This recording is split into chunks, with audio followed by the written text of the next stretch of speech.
today we're gonna have a look at the editor, so how to create a map and publish it to the community maps. So in this game you have like a series of maps that you can find here, and you can play it, you can search for maps depending on the moves and so on. And what you can actually do is create a new map. This is amazing because you're gonna earn a lot of credits, because when the people play at your map, you earn credit, and we also record the replays, and you can see what they've done on your map. First, let's give it a name. I hope you're gonna call yours better than this one. And so here on the left we have the tiles of the game with the icon. So the player must start on the start tile and then move along and end standing up on the end tile. Once you've made a map, you need to validate it. So you hover the play button and click on manual validation, and so you can prove us that your map is feasible. Of course we don't want to have an impossible map, so for example like this, and the player could not do this, so this is impossible. Of course we don't want to see that in the community maps. Okay, so let's talk about the controls. Here we have the plane, you see, and that's intercepting a raycast from my mouse, and so that shows where it's gonna be. Place the tile actually.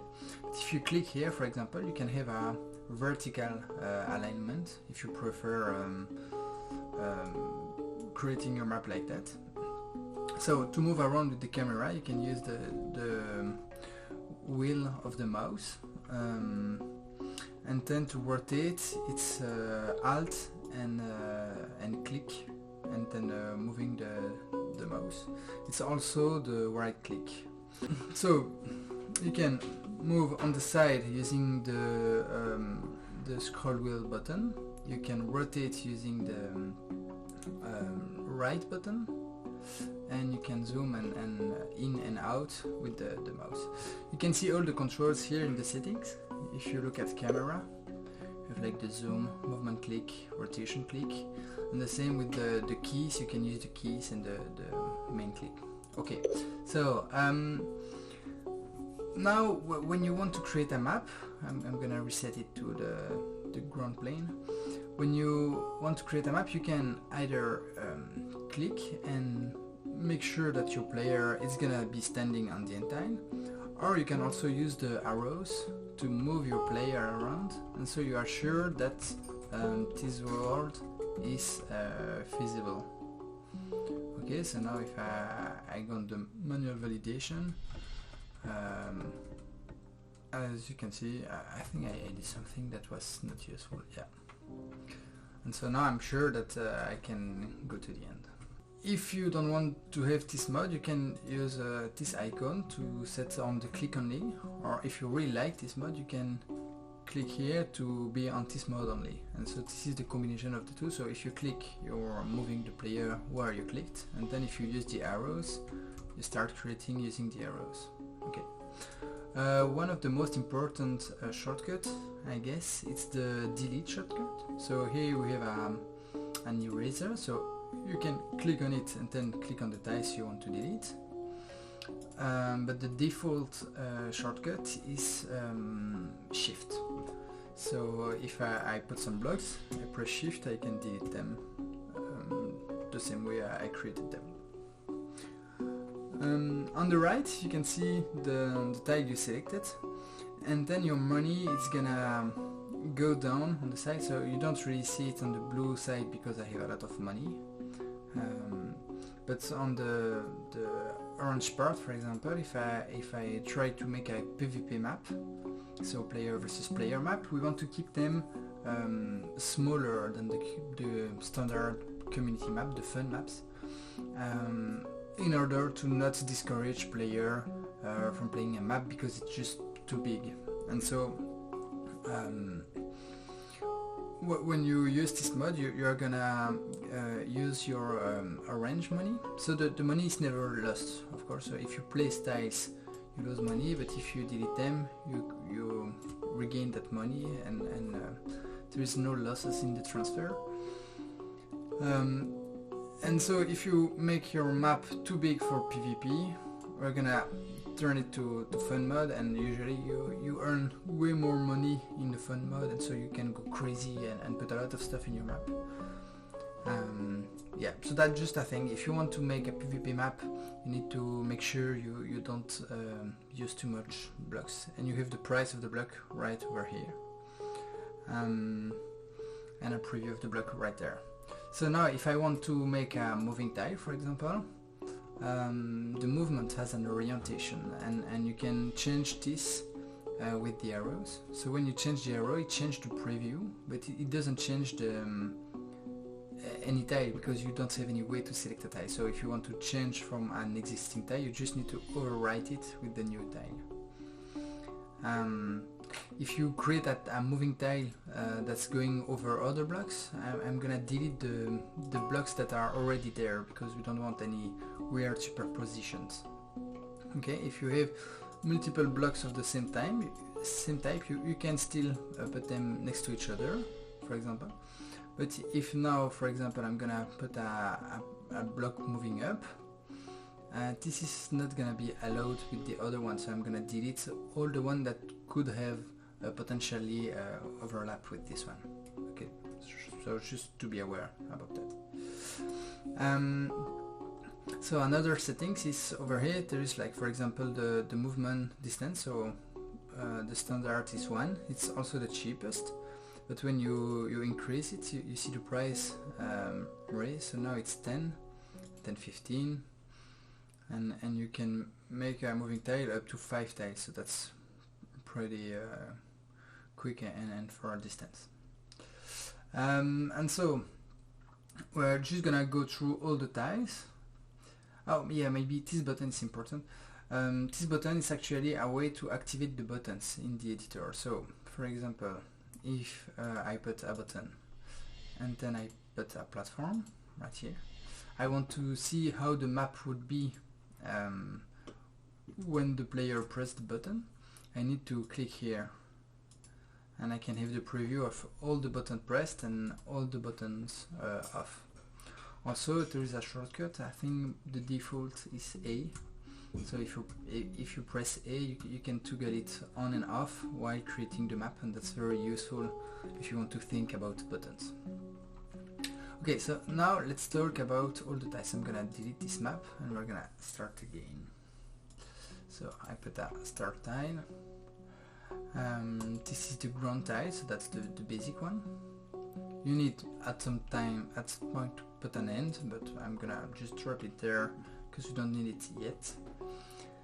And then we have the breakable ground. So this is the timer breakable ground, and here we have like the options. So it can be on a timer, or it can be break and move, you know, the rectangular one. If it's the timer, you have like the duration over here. So one is very short, it's not 1 second, it's I think a half second or something like that, and 5 is pretty long. So for example, I'm gonna do this, so we can play. Here you have a lot of time. So yeah. Okay. So the next one is moving tile. It's just the moving tile, but it can push, it can crush. I mean, you know all the stuffs. And for example, here, if I want to click on the down arrow, I have two choices. Either I click twice, because like the first time I'm selecting the arrow toward me, but the second time it's going through and take the down one. Or I can move the camera so I can see the angles. The arrows are always gonna be depending on the placement right here. So I mean, you get the point. So that's the moving tiles. Now you have the button, so you have soft buttons, and you have multiple channels, so it can be the first one, second, three, so that's the different color of the buttons, and each of the button control all the soft button platforms of his channel. So for example here I'm gonna press A to make sure I don't override the button. And so yeah, this is the channel 5. So we try to remember what was the last setting. So when you create a button and then take a platform, it's gonna always match. And so yeah, but the button can control way more platforms, of course. So if you want to do a lot of stuff, you could, right? If I do something like that, again I did that pretty poorly, but you saw it, right? If I press the button, all the yellow platform are gonna come. So that's the soft button. You have the same with the hard buttons. So the hard buttons actually have the same colors. If you look here, and that just activated with the square. Oops.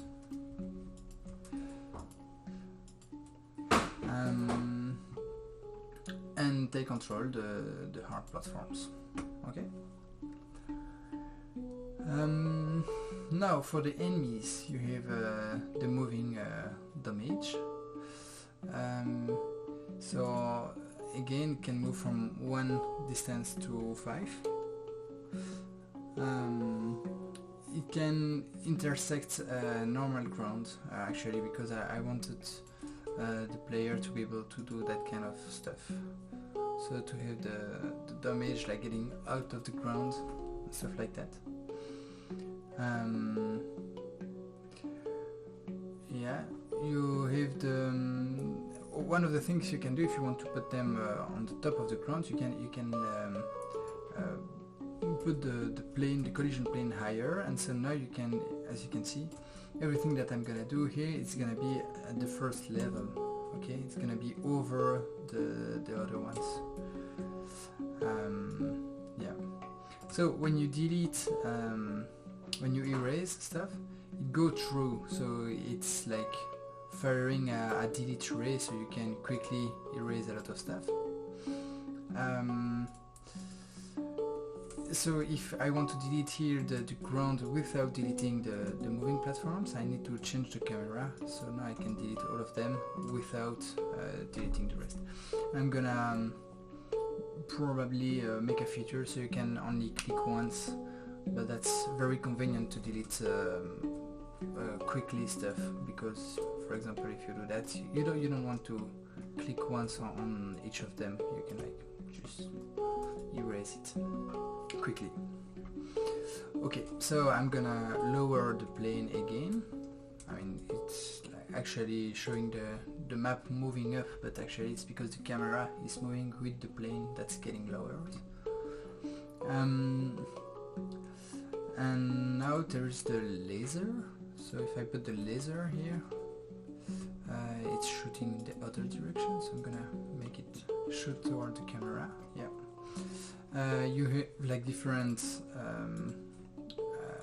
length of the laser from 1 to 5, and you have also different timings. So if you do 1, 2, 3 in the timings, it allows the player to move over it if the player is careful.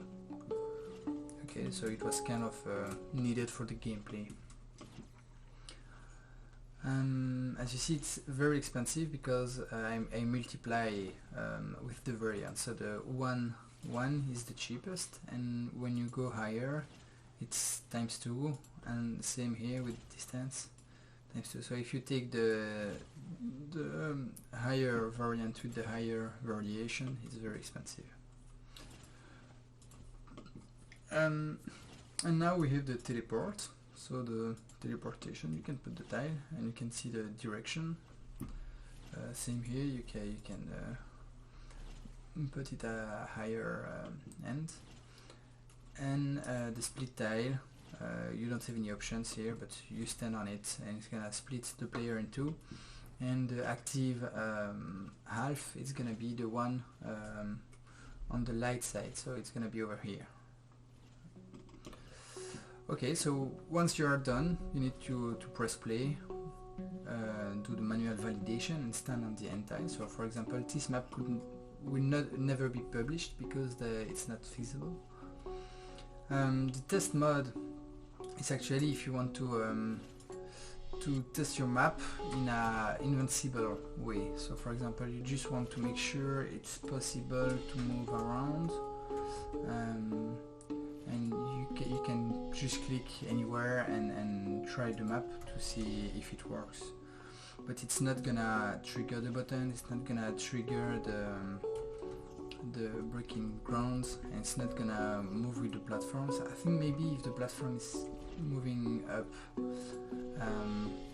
yeah, but the idea is really to test the numbers of the tiles. Like for example here, I will understand that, oh, I cannot go there, and then I can quickly adapt the map.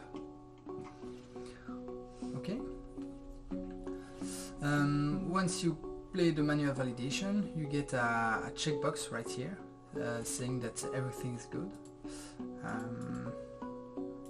I'm gonna do it here.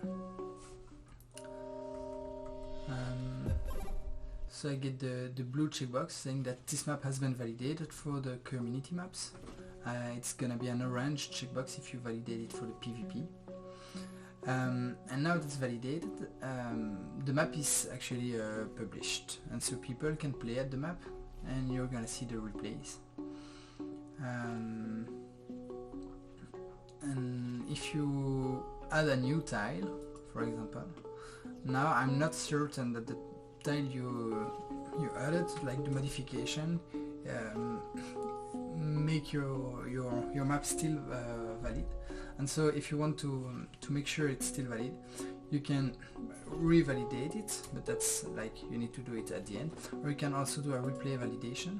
And so I'm just gonna play the replay, like the solution replay of your map, and see if it still works. So for example, if you put tiles over there, it doesn't change the solution of your map. Yep. So that's it. Once you've made your map, you can save it, you can go back to the menu, and in My Maps you can look at your map and you can share it, for example, clicking on the share button, and then you can send it to a friend and you can see their replay, and that's a lot of fun actually. And your friend can then click here on use link and enter the link that you created, and so they get directly on your map. And that's it. Have a nice day.